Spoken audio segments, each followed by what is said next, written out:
Good morning everyone. আজকে আমরা বেরিয়ে পড়েছিলাম যোগাদা মায়ের কাছে যাব বলে। শহর থেকে গ্রামের দিকে যাব, মানে ক্ষীরগ্রামের দিকে যাব।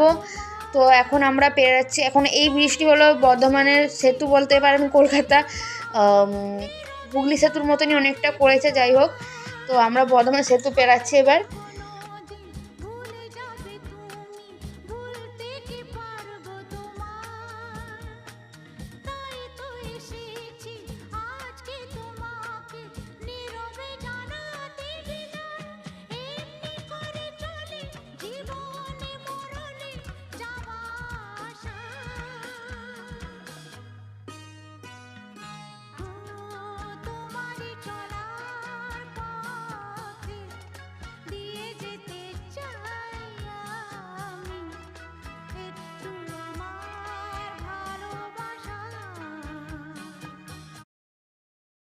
তবে যাই বলুন, শীতকালে কিন্তু এই ব্রিজটার ওপর উঠলে যারা যারা এই বর্ধমান ব্রিজ ক্রস করেছে তারাই জানবে, শীতকালে কিন্তু আলাদা একটা মানে ভালো লাগে।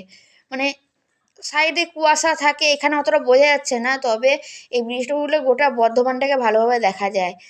আর অতটা ভিড় ছিল না সকালবেলায়, সেরকম একটা ভিড় থাকে না। একমাত্র আমি যখন রাত্রেবেলায় এসেছিলাম তখন এই সেতুটা এখানে ভালো ভিড় পেয়েছিলাম, আর দুর্গাপুজোর সময় বেশি ভিড় থাকে। তো সেতুটা আমার হুগলি সেতুর থেকে একটু বেশি ভালো লাগে, জানি না কেন। তো আমরা এখানে পৌঁছে গেছি। আপাতত মোবাইলটা বুঝতেই পারছেন বাবার হাতে রয়েছে। তো আমরা এখানে সবাই গুড় কিনছি। আমার বাবা বলছে এটা কেউ গুড় কিনবে না, শুধু দেখতে এসেছে। তো পুরোপুরি ফালতু কথা। তো এখানে মা, আমরা যারা যারা গেছিলাম সবাই ওই নলেন গুড় মানে খেজুর গুড় কেনার জন্য ব্যস্ত হয়ে উঠেছে। সবাই বোতল বোতল গুড় কিনছে আর দেখছে। আর আমার বাবা সারাক্ষণ শুধু নিজের মুখটা দেখাতেই ব্যস্ত, আর আদার্স কিছু দেখাচ্ছে না। ওই যে ওখানে যেটা রস ফুটছে ওখান দিয়ে গুড় তৈরি হচ্ছে। আর কি বলবো, এখানে আদার্স এই সাইডে বা পাশে কোনো জায়গা জমিতে কোনো ঘর বাড়ি সেরকম দেখিনি। শুধু পাথর আর মাঠের পর মাঠ এই দেখা যাচ্ছিল। তো গ্রামে যাওয়ার পথে এরকম অনেকেই দেখে থাকেন যে খেজুরের রস বিক্রি হয় বা গুড় তৈরি হয়, এইগুলো দেখেই থাকেন। তো আজকের মতন এইটুকুনি। আমরা ওখানে সেরকম একটা কিছু গুড় টুড় কিনিনি, 3 কেজি মতন গুড় কিনেছি, সবাই কিনেছে এরকম। তো আজকের মতন এইটুকুনি, টাটা বাই।